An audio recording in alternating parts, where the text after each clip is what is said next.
አሁን ሁሉም ይጠላታል በህይወት በመኖሯ ብቻ። ሁሉም ይመኝላታል ሞትን ከሔዋን በታች መውደቅን። ሁሉም ይመኝላታል ስደትን ከአይን መራቅ መጥፋትን። ታዲያ የጠሉት ይወርሳል እንደተባለው እሷ የተጠላችው ጠላቶቿ የሚጠሉት ሲሆን በመካከላቸው ትመላለሳለች። ዘሊካ ይሏታል አመፀኛዋ ንግስት። ፊቷ አይኖችን አይስብም። በዘመናት ድርቅ ተንቃቅቶ ከተሰባበረ መሬት በላይ መልኳ አስከፊ ነው። እሳተ ገሞራ አክስሞት ያለፈው ኮረብታ ከሚመስለው ፊቷ ጀርባ ያለው ጭንቅላቷ ግን አውጠንጣኝ ፈጣን ነው። ጠላቶቿ በዛሬ ሲወሰኑ እሷ አሻግራ ነገን ታልማለች። ዘሊካ በህቡዕ ጦር እያደራጀች ነው ታላቁን ማርሽ ለመውረስ። ንጉስ ባለበት ሀገር የንግስቷ ንግስና በመሰሎቿ ላይ በቃ። ገና በታላቁ ማርሽ ላይ አልተሾመችም። ዘሊካ ለጊዜው ንጉሱ በማያውቀው ግን በሚገዛው ሰፊ ግዛት አንድ ስፍራ ላይ የተቦረቦሩ ጎሬዎች ላይ ነው ሹምነቷ። ከንቲባ ብትባል ከቶ አይበዛባትም። የማርሽ መሳፍንት ለረጅም ጊዜ መርተዋል በንጉሱ ትእዛዝ ስር። ሰከካማ አንበሶቹን ተወልደው ካደጉበት ከገዛ ግዛታቸው ላይ ለመፈንገል ዘሊካ አብዮት እያቀጣጠለች ነው። ቁስቁሳ ያንተገተገችው እሳት እንዳይበላት ትጠንቀቅ። ዘሊካ ራቅ ብላ የአንበሶቹን እንቅስቃሴ ስንዝር በስንዝር ትከታተላለች። አንድ አይኗን ጥላ እልፍ መረጃ ትመዘብራለች። የማርሽ ገዢዎች በብረት ክንድ ነው ምድሩን የሚገዙት።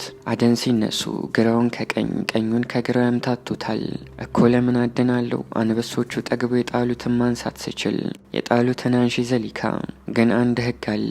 ያን ህግ እንዳትዘነጊ፣ ንጉሱን እንዳትጠጊ። ሰከካማ ከርካሪሽን እንደ እንጨት ቀሽ ያደርገዋል።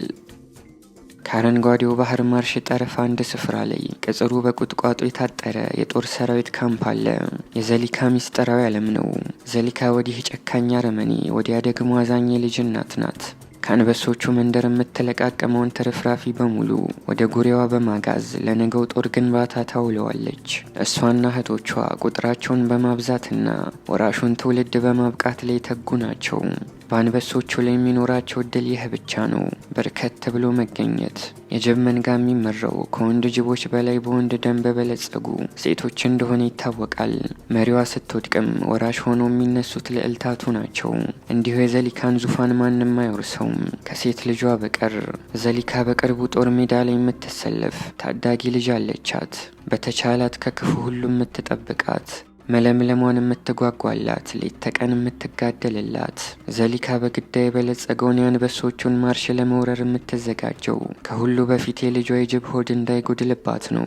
ጠብቂያት ዘሊካ፣ ልጅሽን ጠብቂያት። ምድሩ በዝናቡ ሕያው ሆኗል። ማርሽ ገዢዎቹን ይሸልማል፣ አንበሶቹን ግብር ያበላል። ለጊዜው ብሉ፣ ከዙፋናችሁ እየጎተተን እስክናወርዳችሁ። የጅቦቹ ስራ አንበሶቹ ጠግበው ሲያገሱ ማየት ብቻ ሆነ። ግዳዩ ሁሉ በማርሽ ላይ ቢከትም ዳሩ ጅቦች በአንበሳ ግዛት ላይ እንዲያድኑ አይፈቀድላቸውም። በማቆጥቆጥ ላይ ያለው የዘሊካ ጦር በቸነፈር ተመቷል። ምግብ ክፉኛ ያስፈልጋቸዋል። ይሄ ክፋት ዳመና ከአድማሱ ላይ ገፉ። ማርሽን በአንበሶቹ ላይ እስኪደፉት ድረስ ጅቦቹ መታገስ አለባቸው። ዘሊካ አይኖቿን ከአንበሶቹ ላይ መለሰች፣ ወደ ውሾቿ ማተረች። ውሾቹ እንደ አንበሳ አያስፈሩም። ሆ ብለው ሲነሱ ግን ከሰማይ ወፍ ያረግፋሉ። ዘሊካ ተጓዥ መንገደኛ መስላ ውሾቹን መሰለል ያዘች። አንበሶቹን ከርቀት ስትሰለላቸው ህልውናዋን ከመጤፍ አይቆጥሩትም። ውሾቹ ግን ጅብ የሚታመን ፍጡር እንዳልሆነ አብሮ ከመኖር ብዙ ተምረዋል። ዘሊካን አብጠርጥረው ቃኟት። ምንድነው የምትፈልገው ከኛ? እንደ ተጠማ ጠጪ ካቆረው ኩሬ በምላሷ ውሃ እየጨለፈች በአይኗ ደግሞ መረጃ የምትጠልፈውን ጅብ ውሾቹ ቀስ በቀስ ከበቧት። ትወናውን ጥቂት አዛንፊውና አርደው ይጥሉሻል። ውሾቹ አቅሟን ሊፈትኑ ከበው ጎንተል አደረጓት። እሷን ፍጹም ረዳት አልባና በእነሱ ምህረት ስር የወደቀች ደካማ መሆኗን ራሷን በቅጡ ባለመከላከል አሳመነቻቸው። እኔ የተጠማሁ ምስኪን እንጂ ሌላ አይደለሁም። ጅቧይ ማምታታቱን ጨዋታ ተከናበታለች። ውሾቹችን ደካማ ጅብ ከመግደል ምናተርፎ የለም ብለው ጥለዋት ነጎዱ። ለምን አይነት ሌባ በራቸውን በዋ አድርገው እንደከፈቱ ግን አላወቁም። ለዚች አካይስት ስንዝር ስጧት፣ በጊዜ ሂደት ሁሉንም ትነጥቃችኋለች። ዛሬ ቀን ነው ልዕልቷን ጨምሮ ከአዲሱ ትውልድ የተመለመሉ በርካታ ወታደሮች በዘሊካ ፊት አውራሪነት ማርሽን የሚጎበኙበት። ዘሊካና እህቶቿ ልጆቻቸውን እየመሩ ከማርሽ ጠረፍ አደረሷቸው። ማርሽ ማለት ይሄ ነው። ያ ቀንና ሌሊት የምናልመው ምድር። የዘሊካ ልዕልት አይኗን ማየት ተሳናት። ማርሽ ስጋ ብቻ ነው፣ ሁሉም ይበላል። አዲሱ ትውልድ ጮማ የሚቆረጥበትን ግዛት ሲመለከት ለሃጩን በማዝረብረብ አድናቆቱን ገለጸ።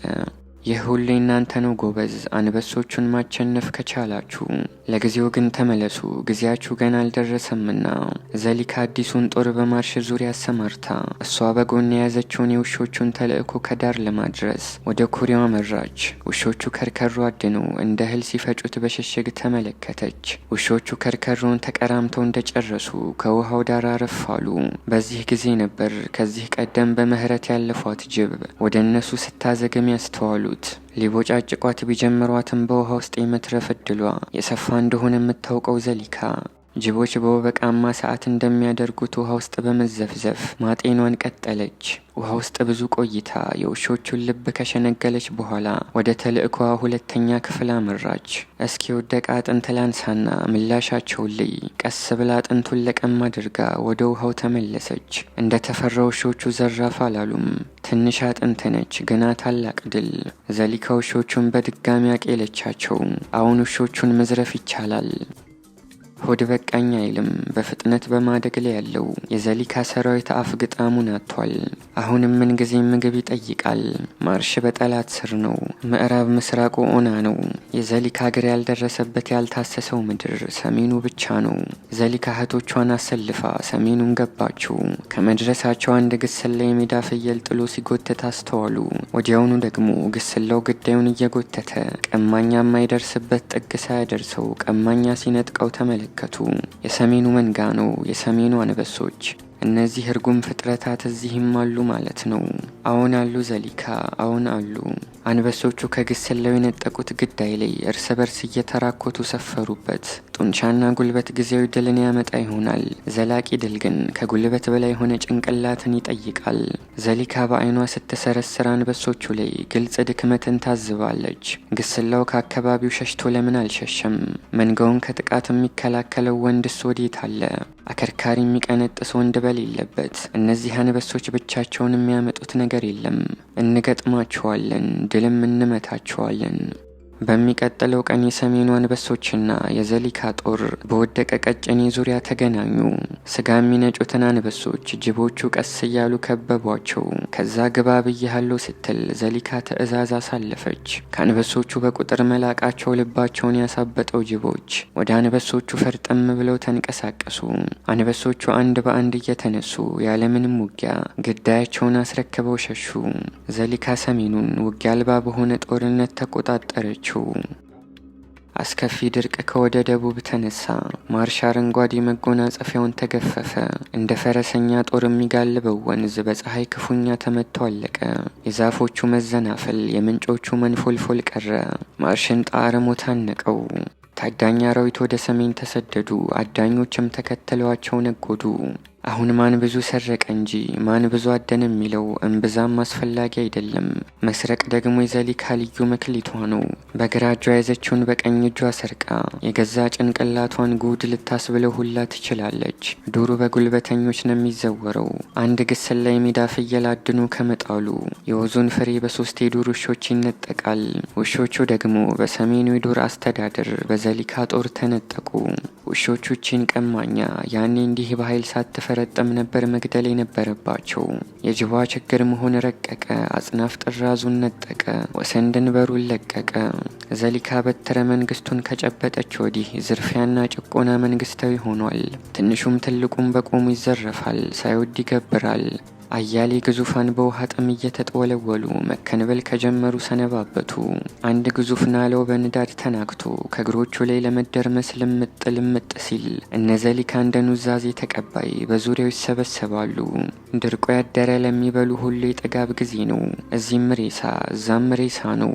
በሰሜኑ ግዛት ላይ አንድም አካል ወደ ሞት አይወድቅም። ጅቦች ከጆቢራ ቀድሞ የተቀራመቱት ቢሆን እንጂ የዘሊካ ልዕልት በእናቷ ርስት ላይ ሽር ብትንትል ጀምራለች። ትላለች። በእናቷ ግዛት ላይ በረሃብ የሚረፈረፈው ፍጡር ሁሉ የእሷም ጭምር ነው። ልዕልቷ በራስ መተማመኗ ልቋል። ከዋናው ጦር ተገንጥላ ብቻዋን መንቀሳቀስ አብዝታለች። ደርሶ ማን ሊነካኝ? ልዕልቷ እንደ ማንኛውም የሹም ልጅ በደካሞች ላይ መሰልጠንን ትሻለች። እሷ ከምትበለው የጎሽ ቅሪት ራቅ ብሎ የተቀመጠ አንድ ግስላ ቀልቧን ስቦታል። በወኔ ተወጥራ ወደ ግስላው ተጠጋች። ዞረሽ ተመለሽ ልዕልት፣ ወኔ ለሞት ሳይዳርግሽ፣ ጦርነትሽን ምረጪ፣ የምታሸንፊውንም ብቻ ተዋጊ። ማርሽን እሳት ላይ ጣደው ድርቅ እንስሳቱን ከሰሜን አድርሷቸዋል። ጭፍራ እየሆነ የሚገባው የግዳይ መንጋ የጅቦቹን ሆድ ያምሰው ገባ። ዘሊካና ሰራዊቷ በትኩስ የስጋ ጠረን እየተሳቡ ከሰሜን ወርደው ወደ ማርሽ ድንበር ተጠጉ። የስጋ ክምር እየተራመደ ወደ ሰሜን ያልፋል።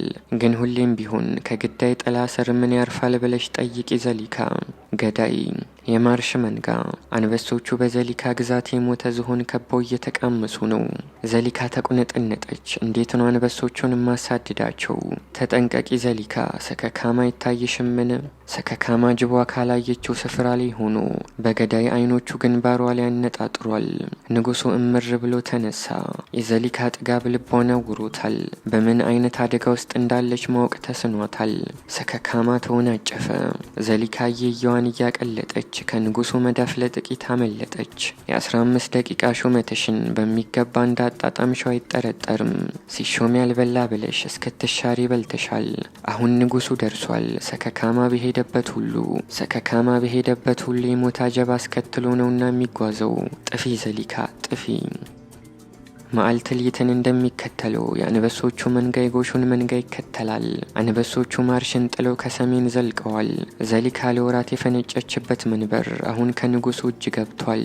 የነ ዘሊካ የመጨረሻው መጠጊያ አንበሶቹ የተውት ሕይወት አልባው ማርሽ ነው። ከወራት በፊት የኤደን ገነትን ይመስል የነበረው ማርሽ ዛሬ ገሃነም ሸለቆ መስሏል። እዛም እዚህም ከተከሰከሰ የሙታን አጥንት ውጭ ሌላ ምንም አይታይም። ማርሽ ላይ ቀረው እስትንፋስ አንድ የመነመነ ኩሬ ነው። የማርሽ የመጨረሻ የልብ ትርታም ቢሆን በግዙፋን የሚጠበቀው። ከኩሬው ዳርቻ ዝሆኖቹ በጊዜ ለወደቀው ወገናቸው በትካዜ ተሰብረው ሽኝት ሲያደርጉለት ይታያል። የአንዱ ሞት ለአንዱ ሕይወት ቢሆንም ነጣቂዎች ግን በቀብር ስነ ስርዓት ላይ ተገኝተው ሐዘናቸውን እንዲገልጹ አይፈቀድላቸውም። ሐዘንተኛ መስለው ገብተው ሟቹን ካልቀማመስል ሊሉ ነው። እነዚህ ዝሆኖች ሞታቸውን ተሰናብተው የሚሄዱት መቼ ይሆን? እያየነው እኮ በፀሐይ አለቀ። ዝሆኖቹ እያዘኑ ሄዱ። አሁን ብሉ። በማርሽ ላይ ድግስ ሆነ። ጅቦቹ ከውጭም ሆነው ሆዱን ቦርቦረው ከውስጥ አልጋ ይዘውን በሉ። ከኩሬውም ጠጡ ተራጩም። ኩሬው ስልታዊ ቦታ ነው። የያዘው አሸነፈ፣ የለቀቀው ተሸነፈ። ቀደም ሲል ዘሊካ ግዳይ የነጠቀቻቸው ውሾች ቡችሎቻቸውን ይዘው ከነሙሉ መንጋቸው ሲጋልቡ ከኩሬው ደረሱ። ከዚህ በፊት ድል መተናቸዋል። ውርደቱን ከፈለጉት ዛሬም እንደግማቸዋለን። ከየት ሀገር ምድረ በዳን አቋርጠው የመጡት ለመሸሽ ይመስልሻል ዘሊካ? የውሾቹ ነገር ዘሊካን አላማራትም። እንዳለፈው ጊዜ ሊሸሹ አልፈቀዱም። ነገር ያላቸውም ይመስላል። ምንድነው ጉዱ? ውሾቹም ጅቦቹም ከኩሬው ዳር ቆመው ተፋጠዋል። ሁለቱም ወገን ቦታውን የመልቀቅ አዝማሚያን አላሳዩም። ዓለምን በቅጡ ያልተረዳችው የዘሊካ ልዕልት ማለዋ የተሰኘው ውሾቹ አለቃ አፍንጫ ስር ቆማ ነገር ታነፈንፋለች። ማለዋ ቢታገሳትም ልዕልቷ ግን ከትዕግስት በላይ ሆነች። ውሻው ጦፎ ተነሳ። ምድር ቁና ሆነች። የዝሆኑ ሆድ ውስጥ ገብቶ እየበላ እንቅልፍ የጣለው ሁላ እየደነበር ወጣ። ከጥንብ አንሳ በቀር እማኝ በሌለበት ውሾችና ጅቦች ገጠሙ። አንድ ዘሊካ ያላወቀችው ነገር ውሾች ቡችሎቻቸውን ለመጠበቅ እስከ ሞት እንደሚሄዱ ነው። ውሾቹ ጅቦቹ ላይ እንደመርግ ወረዱባቸው። ጅቦቹ በሙሉ እግሬ ያውጭኛሉ፣ እግሩም ማይወጣውም ይኖራል። እነዚህን ቀማኞች እያሳደድክ ጥበሳቸው ማለዋ። ዘሊካ መቼ መዋጋት እንዳለባትና መቼ ለነፍሷ መሮጥ እንዳለባት ጠንቅቃ ታውቃለች። ለነፍሷ ከነፈች። የአብራኳ ክፋይ ልዕልቷ ግን የናቷ እድል አልገጠማትም።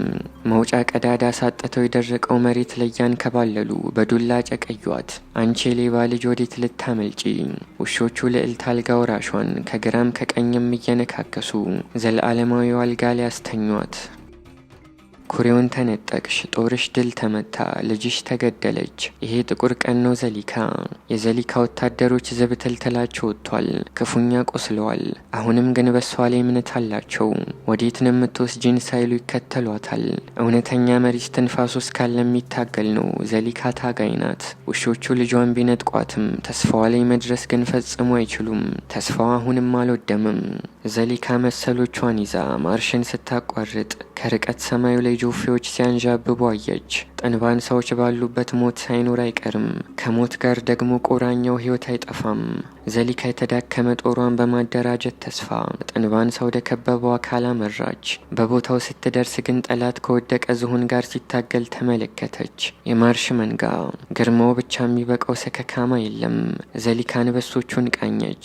ዞር ብላ ደግሞ ሰራዊቷን ገረመመች። አያሳፍሩም፣ በወኔ ቆመዋል።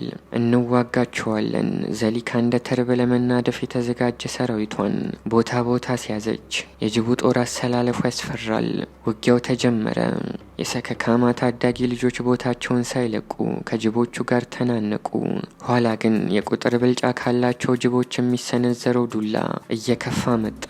ፍልሜው ስለ ሆድ አይደለም። ፍልሜው የተከበሩትን በተናቁት ክንድ የደቆሰ ታላቅ አብዮት ነው። አንበሶቹ ግፊቱን መቋቋም አልሆነላቸውም። በግራም በቀኝም ተበታተኑ። በግራም በቀኝም መውጫ ቀዳዳ ያጡት ደግሞ ወደ ላይ ዛፍ ላይ ወጡ። ማርሽ በዘሊካ እጅ ወደቀች። አሁን ንግስቲቷ በገዛ ግዛቷ ላይ እንዳሻት ታዛለች። ትግጣለች እየቀማች፣ ትሄዳለች እየሰባች፣ ትመጣለች እየከፋች። ጠንባንሶችና መሰሎቿ ጅቦችም ንግስት ሆይ ንግስት ሆይ ይሏታል።